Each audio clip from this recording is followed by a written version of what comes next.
Hello everyone, very good evening to all of you.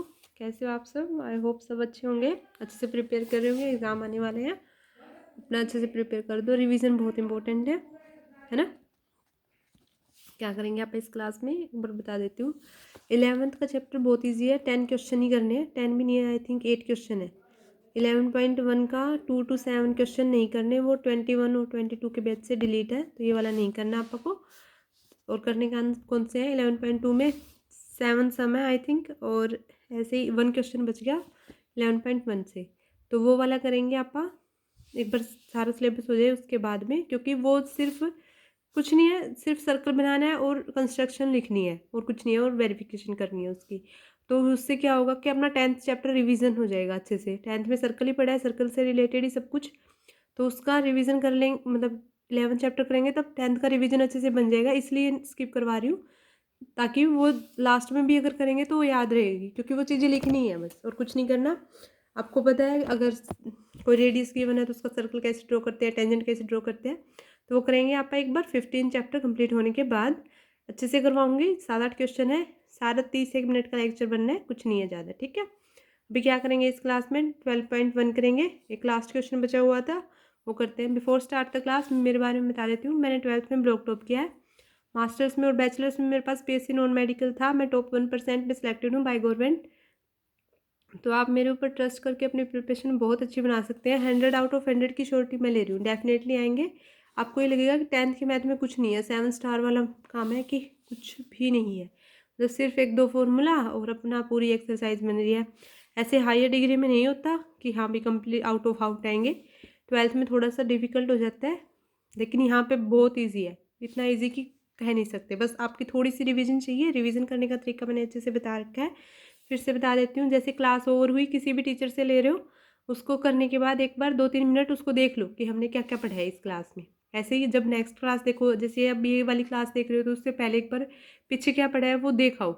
मैंने shorts इसलिए डाल रखे हैं ताकि जो पीछे पढ़ा हुआ जल्दी देख लें, 1-2 सेकंड 1-2 मिनट में ही देख लेंगे, ये पता चल जाएगा हाँ ये फॉर्मूला यूज़ किया है। अभी करते हैं आप 10.2 का एक लास्ट क्वेश्चन बचा हुआ था, वो करते हैं। देखो क्या बोल रहा है क्वेश्चन। बोल रहा है through that opposite side of a quadrilateral circumscribing edge circle subtend supplementary angles at the centre of circles. पहले मेरे को ये बता दो सप्लीमेंट्री एंगल की डेफिनेशन क्या है। आई होप सबको अच्छे से आ रही होगी, नहीं आ रही तो कोई बात नहीं, एंगल की एक वीडियो है मैंने अच्छे से डाल रखी है, वो उसमें देख लेना, ठीक है। तो क्या काम करना है, इससे पहले एंगल की वीडियो देखनी है। कॉम्प्लीमेंट्री सप्लीमेंट्री एक्यूट ऑब्ट्यूज सब कुछ है उसमें, तो वो निकालना है। मैंने क्वेश्चन ये इसलिए पहले कर रखे हैं, थोड़ी देर लिखने में टाइम ज़्यादा लग जाता है, कंस्ट्रक्शन वर्क है इस वजह से। अगले में कैलकुलेशन है, साथ साथ करेंगे, ठीक है। कोई ज़्यादा बड़ी एक्सरसाइज लगी तो वो पहले कर लूँगी सोल्व। तो opposite side of a quadrilateral circle के अपोजिट साइड्स हैं, वो सप्लीमेंट्री एंगल्स बनाएंगे, सिर्फ ये बता दो सेंटर पे। अच्छा, अब क्वाड्रिलेटरल है, इसका मतलब 4 साइड गिवन होंगी, है ना। तो let a circle with centre O. अब एक बात बताओ, अगर मेरे पास ये पॉइंट है, इसके चारों साइड कितना एंगल बनेगा? सेंटर ही बन गया, ये एक पॉइंट है, बस उसके साथ वाला ही पॉइंट बन गया। ऐसे ये सारा साथ वाले पॉइंट ही बन के एक पॉइंट बनाते हैं, है ना।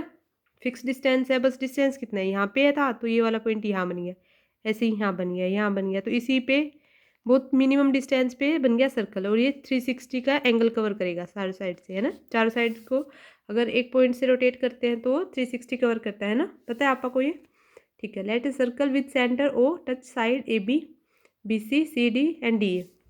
मैंने ऐसे कोई 2 टेंजेंट बना लिए, कैसे कि टेंजेंट है और चारों साइड्स मिल रहे हैं क्वाड्रिलेटरल फॉर्म में, और जहाँ पे भी वो मीट कर रहे हैं उसको अलग नाम दे दिया। देखो जैसे ये वाला एक टेंजेंट था, कौन सा टेंजेंट, डी ए, उसका पॉइंट जहाँ पे वो टच कर रही है सर्कल से उसका नाम दे दिया एस। ऐसे ये ए बी था, चलो ए बी से स्टार्ट करते हैं। ए बी से स्टार्ट किया, एक टेंजेंट बनाया ए बी, और जहाँ पे भी सर्कल को टच किया उसका नाम दे दिया पी। तो ये क्या बन गया, पॉइंट ऑफ कॉन्टैक्ट। ऐसे ही क्यू बन जाएगा बी सी के लिए, ऐसे ही सी डी के लिए आर बन जाएगा, और ऐसे ही डी ए के लिए एस बन जाएगा। तो क्वाड्रिलेटरल फॉर्म होगी। पॉइंट्स ऑफ कॉन्टैक्ट क्या क्या हैं, P Q R S. We have to prove that कि एक दूसरे के अपोजिट वाले 180 बन जाए, मतलब ए ओ बी है और सी ओ डी है, वो 180 बन जाए, ठीक है। ऐसे ही ए ओ डी है वो बी ओ सी के हो जाए, AOD है BOC की, ठीक है। ऐसे AOB था वो COD के था, ये वाला फिर इसके इक्वल हो जाएगा, ठीक है। ये करें, जो इन OP को मिला दिया क्या बन गया, पॉइंट ऑफ कॉन्टैक्ट। OK को मिला दिया, ऐसे ही OR बना दिया और ऐसे ही OS। तो टेंजेंट ड्रान किए गए हैं तो सबटेंड करेंगे और एंगल्स क्या बनेंगे, इक्वल, है ना। Since the two tangent drawn from an external point of a circle subtend equal angle eight the centre, है ना। हमेशा पता है, ये तो PA निकाला था, PB निकाला था, इक्वल एंगल आए थे, तभी तो ट्वाइस ऑफ पूरे ट्रायंगल का बनना है, half of the triangle twice of this one बनता था, है ना। मीन्स कि अगर ऐसे वाली कोई ट्रायंगल है, देखो सिर्फ ये वाली देखो DOS, तो वो ट्वाइस ऑफ किसके इक्वल होगा, DRS है वो ट्वाइस ऑफ DSO, मतलब DSO या DOS, तो उसके बनेगा। तो ऐसे ही एंगल इक्वल होंगे, एंगल इक्वल होंगे तो लिख दिया कि एंगल 1 है वो एंगल 2 के इक्वल है, एंगल 3 है वो 4 के, एंगल 5 और 6 के। नेमिंग दे ली मैंने मेरी तरफ से, कहीं से स्टार्ट कर दो कोई फर्क नहीं पड़ता।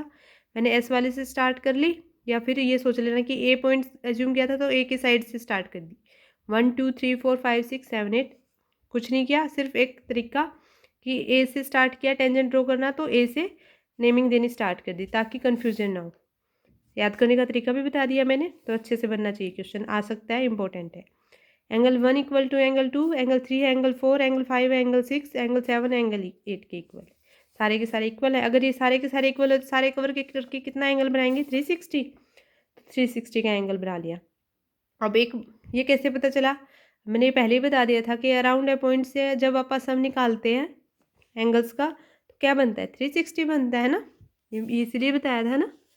तो उसी कंसेप्ट का यूज़ किया। अब ये इक्वल हैं तो इनको नेमिंग दे देते हैं, एंगल 1 को एंगल 2 की जगह पुट कर देते हैं ना। तो ये एंगल 2 बन गया, ऐसे ही एंगल 4 को 3 का नेम दे दिया, एंगल 3 बन गया। ऐसे ही जो भी अच्छा लगे, मतलब 1 को 2 का नाम दे दिया, 4 वाले को 3 का दे दिया, ऐसे ही 5 वाले को 6 का नाम दे दिया और 7 का नाम दे दिया। ऐसे ही क्या बन गया, ये 2 है वो एंगल 2 टाइम्स हो गया, ये एंगल 1 ही। अगर यहाँ पे भी एंगल 1 की जगह पे एंगल 2 पुट कर दूँ तो ट्वाइस ऑफ एंगल 2 आ जाएगा। ऐसे ही अगर 4 की जगह पे एंगल ऑफ 3 रख दूँ यहाँ से यूज़ करके कंसेप्ट को, तो 3 4 6 7 में आ गए अपने 360। ऐसे ही 1 8 4 5 में आ जाएंगे 360। मीन्स एक बार नेमिंग में चेंज किया है तो उसमें दूसरे वाले में दूसरी को चेंज कर लो।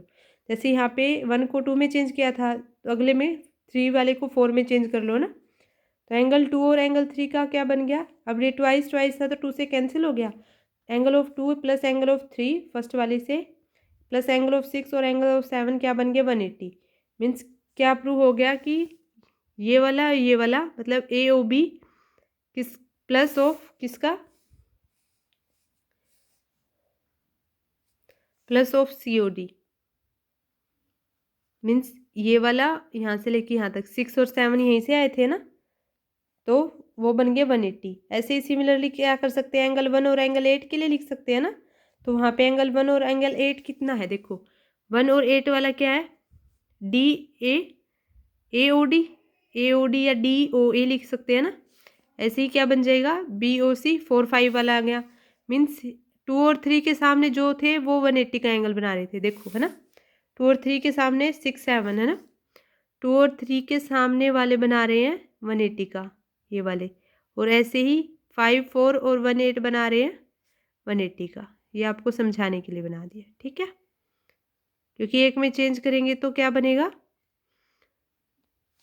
पहले में 2 3 में चेंज करना है, अगले उसी में 6 7 में चेंज करना है। ऐसे ही 1 3 1 8 में चेंज होगा, ऐसे ही 4 5 में तो बन गया और वो 180 का सम आ गया। तो यही प्रूव करना था।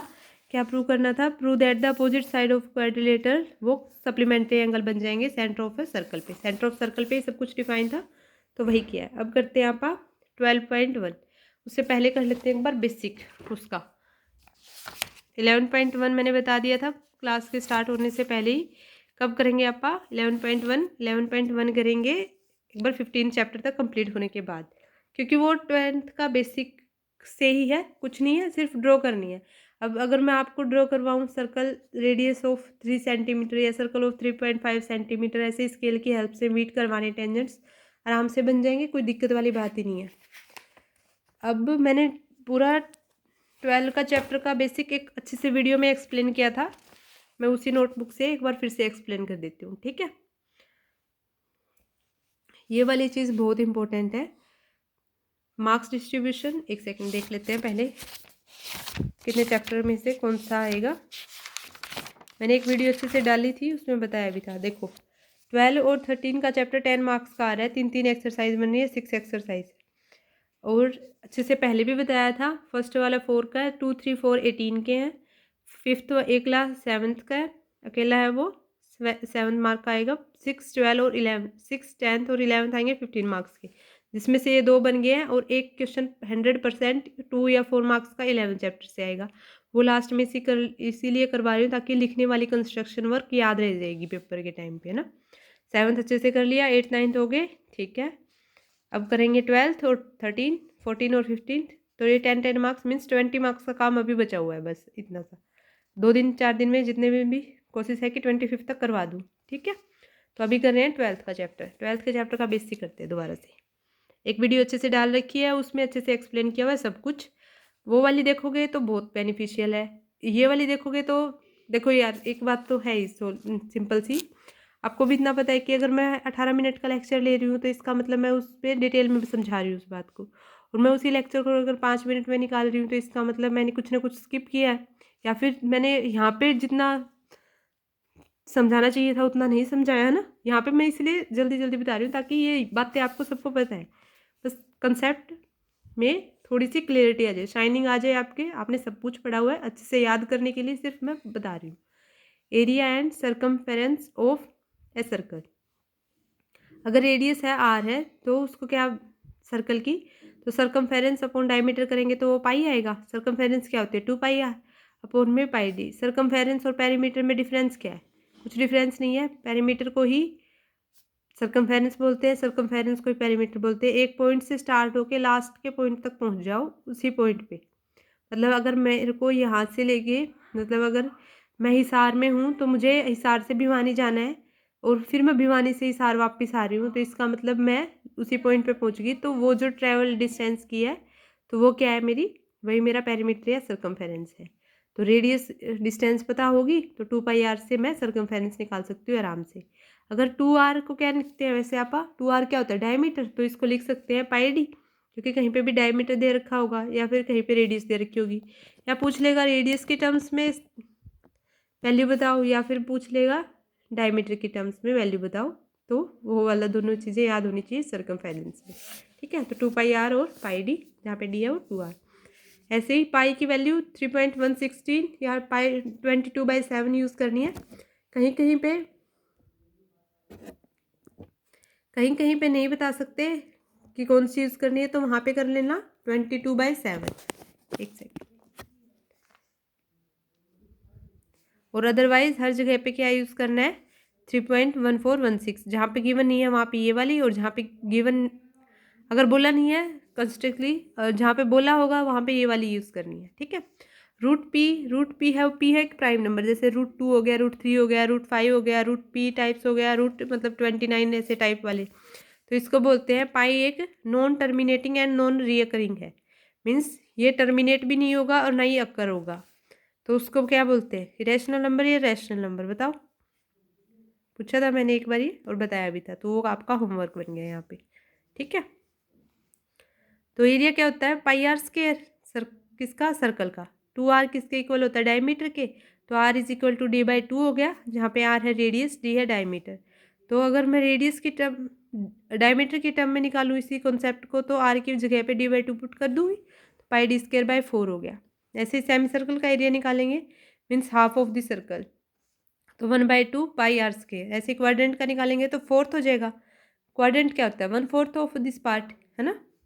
तो एरिया अगर इनक्लोज किया गया है कंसेंट्रिक सर्कल में, कंसेंट्रिक सर्कल मीन्स जिसका सेंटर फिक्स हो, रेडियस डिफर करती हो, है ना, तो वो होता है उसका। अगर एरिया निकालने तो पाई ऑफ आर स्क्वायर होता है वैसे फॉर्मूला, लेकिन कैपिटल में से अगर स्मॉल वाला निकाल देंगे तो क्या बन जाएगा, pi of R square capital R square minus of small R square. Capital R बड़े वाले सर्कल के लिए जो बिग सर्कल था, और स्मॉल आर है वो स्मॉलर सर्कल के लिए। तो इसको ऐसे भी लिख सकते हैं, a+b और a-b है तो r+r इंटू r-r, ठीक है।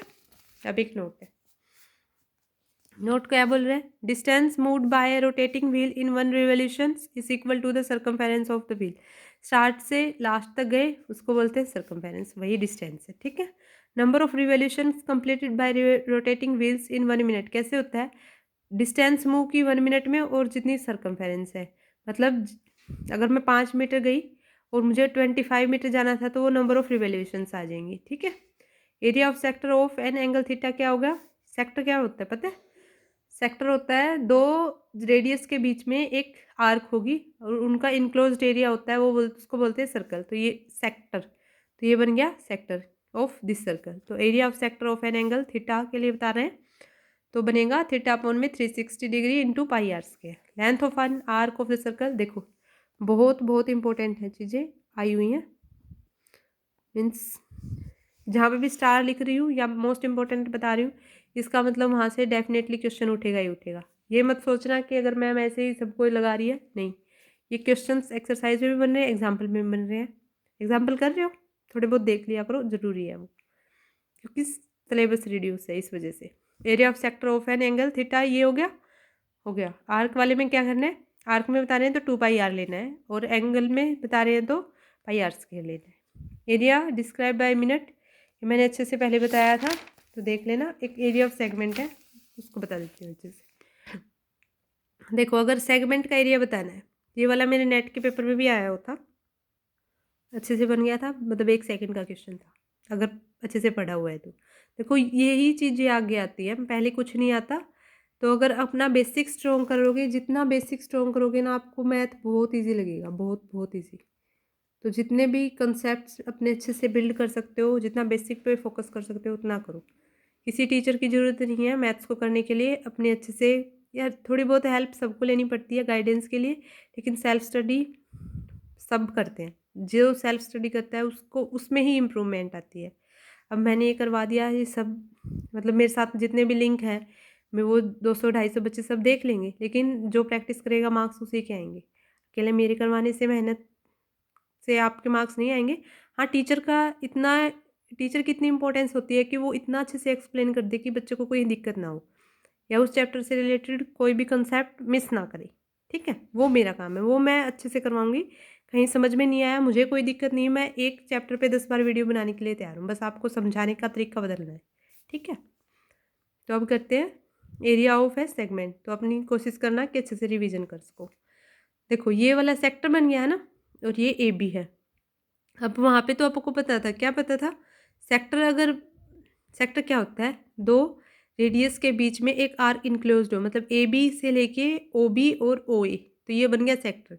अगर ये ए बी अगर परपेंडिकुलर कोई कोड ड्रॉ कर दी है या कोई लाइन ड्रॉ कर दी है, तो इसके लिए क्या करेंगे, अगर सेक्टर के एरिया में से मैं इस ट्रायंगल का एरिया, कौन सी ट्रायंगल, ओ ए और यहाँ से लेके बी तक, इस ट्रायंगल का एरिया रिड्यूस कर दूँ तो क्या आ जाएगा मेरे पास, एरिया ऑफ सेगमेंट आ जाएगा, है ना। कैसे निकालेंगे, सेक्टर का एरिया क्या होता है, पाई थीटा अपॉन में R square into 360 minus of, ये किसके लिए यूज़ किया है, ये है किया है ट्रायंगल के लिए, 1/2 ऑफ साइन ऑफ थीटा। तो area of corresponding sector minus corresponding, ये ट्रायंगल वाला कर दिया, इसको मैंने वर्डिंग में लिखा है। आ सकता है ये वाला कॉन्सेप्ट भी। वैसे एक्सरसाइज में तो 2 क्वेश्चन बनेंगे ही बनेंगे डेफिनेटली, 2 या 3। तो इसको सिर्फ खोलना है, क्या लिखा, pi theta R square upon में 360 minus of 1/2 theta R square, यही वाला सेम क्वेश्चन आया हुआ था। आंसर क्या आएगा, उसमें रेडियस 1 थी, तो पाई थीटा अपॉन में 360 minus of 1/2 sine theta, theta की वैल्यू 90 गिवन थी, तो क्या आ जाएगा 1/4 माइनस ऑफ 1/2, मेरा नेट वाला एग्जाम क्वेश्चन, ठीक है। ईजी सा था, बहुत ईजी, मुझे तो मतलब देखते इतना ये लगा था, हाँ भाई सक्सेसफुल रहा मेरा 10th का करना अच्छे से। तो अभी करते हैं आप exercise. The radii of 2 circles are 19 centimetre and 9 centimetre. Find the radius of the circle which has circumference equal to the sum of the circumference of 2 circle. देखो अगर इन्होंने क्या बोला है कि एक मेरे पास कोई सर्कल है, ऐसे ही कोई दूसरी सर्कल है, तो उसको क्या बताना है, सम बताना है, जो बड़े वाली सर्कल बनेगी। मतलब सिर्फ क्या क्या काम किया है आपको एक बार अच्छे से बता देती हूँ। देखो मेरे पास कोई ये है 90 सेंटीमीटर का सर्कल, ऐसे ही ये कोई है, ज़्यादा छोटा बनाना था थोड़ा सा, ऐसे ये 9 सेंटीमीटर का सर्कल है। तो अगर मैं बड़ा सर्कल बनाऊंगी तो वो क्या बनेगा, सम बताना है। सम मीन्स जोड़, जोड़ मीन्स एडिशन, एडिशन करेंगे तो 19 + 9 क्या बनना चाहिए, 28 सेंटीमीटर का बनना चाहिए। तो सिर्फ ये आपको समझाने के लिए हिंट टाइप सा। तो अब लिखना क्या है, अगर हम रेडियस लेते हैं, let R be the radius of circle, वो सरकमफेरेंस जो सब कुछ क्वेश्चन में दिया है उसके अलावा मैं कहीं पे भी नहीं जाऊंगी। मेरा सिर्फ यही मानना है जो क्वेश्चन में गिवन है अगर उसको अच्छे से फोकस करके पढ़ेंगे तो उसके अलावा अपने को कुछ लगाना ही नहीं होता।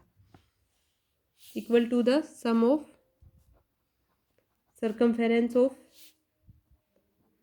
सर्कल रेडियस, जिसकी क्या क्या है, of circle radius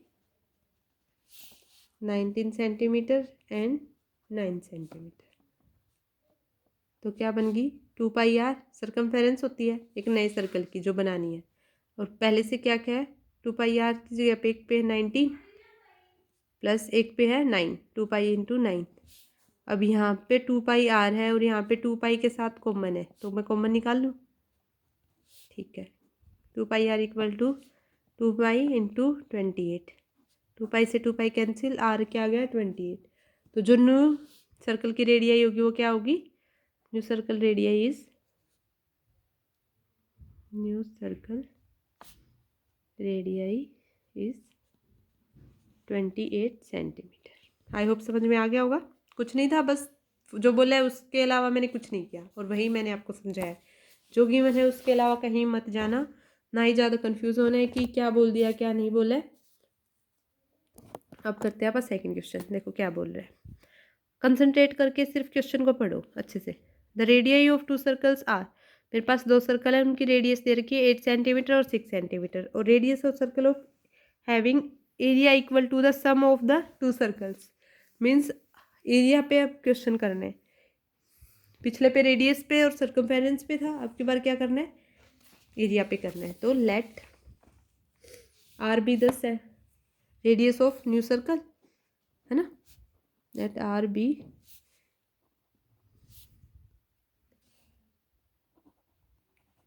radius of circle whose area is to sum of areas of circle of radii। क्या क्या थी,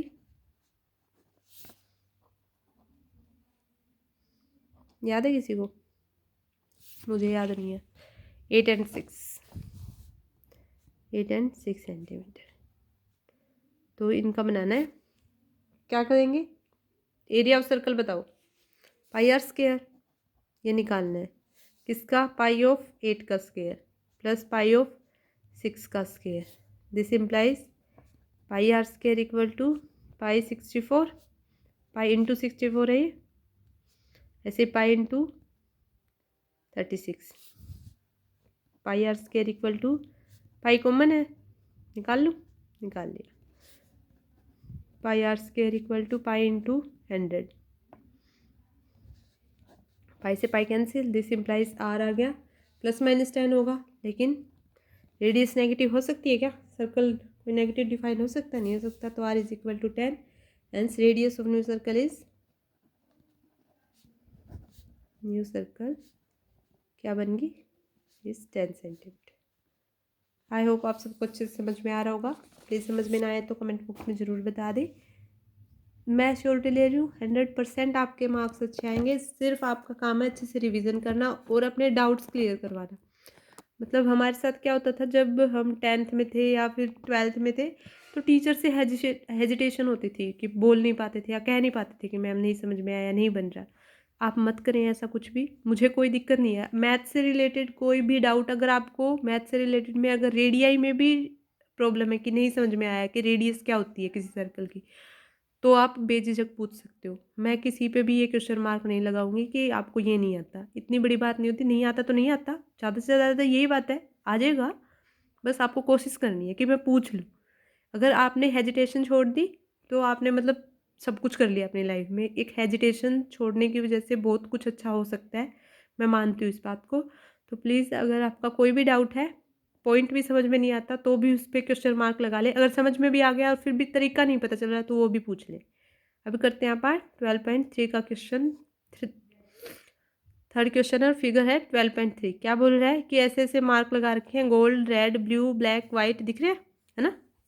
अब diameter of region given represented gold score. Gold वाले की 21 सेंटीमीटर डायमीटर है, मीन्स रेडियस क्या है 21/2, एंड अदर बैंड है वो एक्सटेंड कर रहे हैं 10.5 सेंटीमीटर से। तो find the area of 5 scoring regions. तो सिर्फ यही बताना है कि इनका एरिया क्या होगा। बनाते क्वेश्चन, इजी सा है, कुछ नहीं है, देखना। देखो अगर मेरे पास ये सर्कल है, मैं सिर्फ एक बार गोल्ड वाला समझा रही हूँ, गोल्ड के लिए जी लिख लूँ, यस। ये कितना है 11/2 डायमीटर बताया था, और ये वाला कितना है, नेमिंग में क्या था इसका, रेड, तो ये रेड है, और ये भी है 11/2 ही। क्या बोला है उसने 10.5, 10.5 को क्या लिख सकते हैं 11/2 ही होता है 10.5, तो वो हर बार 21/2 से एक्सटेंड कर रही है हर एक की एंगल्स। तो एरिया बताना है सबका। अब कंसेंट्रिक सर्कल का एरिया मैंने सिखाया था, क्या आया था, pi R square capital R square minus small R square, है ना। तो अब सबके लिए निकालते हैं area of gold, gold circle क्या आएगा बताना। एरिया की डेफिनेशन क्या है, पाई आर स्क्वायर, आर की वैल्यू क्या है 21/2, सोल्व कर लोगे, चलो ये कर लेना 441/4 इंटू पाई, ये आपका काम है। पाई की वैल्यू भी पुट कर देना 22/7 इंटू 441/4, इसको सोल्व कर लेना। इतनी मैथ की कैलकुलेशन आप कर सकते हो, ठीक है। ऐसे ही एरिया ऑफ रेड के लिए, अब देखो रेड के लिए क्या कैसे निकलेगा, कंसेंट्रिक वाला कंसेप्ट यूज होगा, है ना।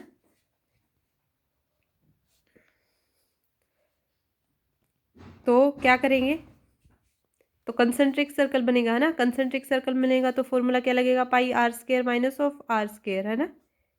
तो ये वाला फॉर्मूला लगाओ पाई ऑफ, अब रेड के लिए निकाल रहे हैं तो रेड की वैल्यू क्या होगी 11/2 प्लस 11/2, क्या बन गया, टू एलसीएम 11 प्लस 11 ही 21, सॉरी 21 था पहले, कहीं पे 11 बोल दिया तो 21 प्लस 21 42/2 21 बन गया। तो 21 का स्क्वायर माइनस ऑफ 21/2 का स्क्वायर, सोल्व कर लेना 22/7 इंटू 441 माइनस ऑफ 441 अपॉन में 4। तो ये वाला काम है आपका। ऐसे ही अगले वाला निकाल सकते हो, निकाल लेंगे, क्या डिफरेंस, कोई दिक्कत ही नहीं है। कौन सा निकालना है, ब्लू के लिए, for blue area for blue circle क्या बनेगा, अब वहाँ पे था 21/2 फर्स्ट वाले के लिए, और अगले में क्या बन गया था 21 आ गया था। अब उसमें अगर एक ऐड और करेंगे तब ये बनेगा, है ना।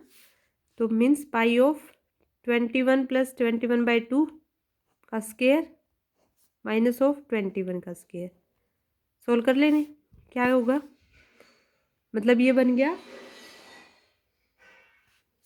31.5 हो जाएगा, सोल्व करोगे तो पाई ऑफ 31.5 का स्क्वायर, या फिर ऐसे ही सोल्व कर लेना, कैलकुलेशन वर्क आपका है, कर लेना, ठीक है। ब्लैक के लिए निकालना है अगले में, है ना। फॉर ब्लैक के लिए क्या करेंगे, पाई ऑफ 31.5 में 10 ऐड करना तो क्या होगा 42 का स्क्वायर माइनस ऑफ 31.5 का स्क्वायर। ऐसे ही अगला भी निकाल लेना, एक और भी था वाइट के लिए, वाइट में क्या होगा, एक और 10.5 ऐड कर दो दोनों में, तो 10 11 इसमें 10.5 ऐड करो, क्या आएगा 53.5 का स्क्वायर, माइनस इसमें करेंगे तो 42 का स्क्वायर, इसको सोल्व कर लेना। Thank you so much, if you like please share and subscribe my channel. इसको सोल्व करके आंसर आ जाएगा अपने पास, मैं शॉर्ट्स में डाल भी दूंगी क्या क्या आंसर आएंगे। आई होप सबको अच्छे से समझ में आ रहा होगा, सब अच्छे से प्रिपेयर कर रहे होंगे। कोई भी डाउट है प्लीज़ कमेंट बॉक्स में ज़रूर बताएं, मैथ से रिलेटेड है तो वो भी बताएं। सीरीज़ 25 फेब से स्टार्ट होगी, मोस्ट प्रोबेबली जो मैं क्वेश्चन बताऊंगी उन्हीं में से बन जाएंगे। हाँ पर इतनी श्योरिटी है डेफिनेटली 65 मार्क्स तक तो वहीं से आएंगे, ठीक है। अभी करते हैं आप bind up. Thank you so much. Okay bye.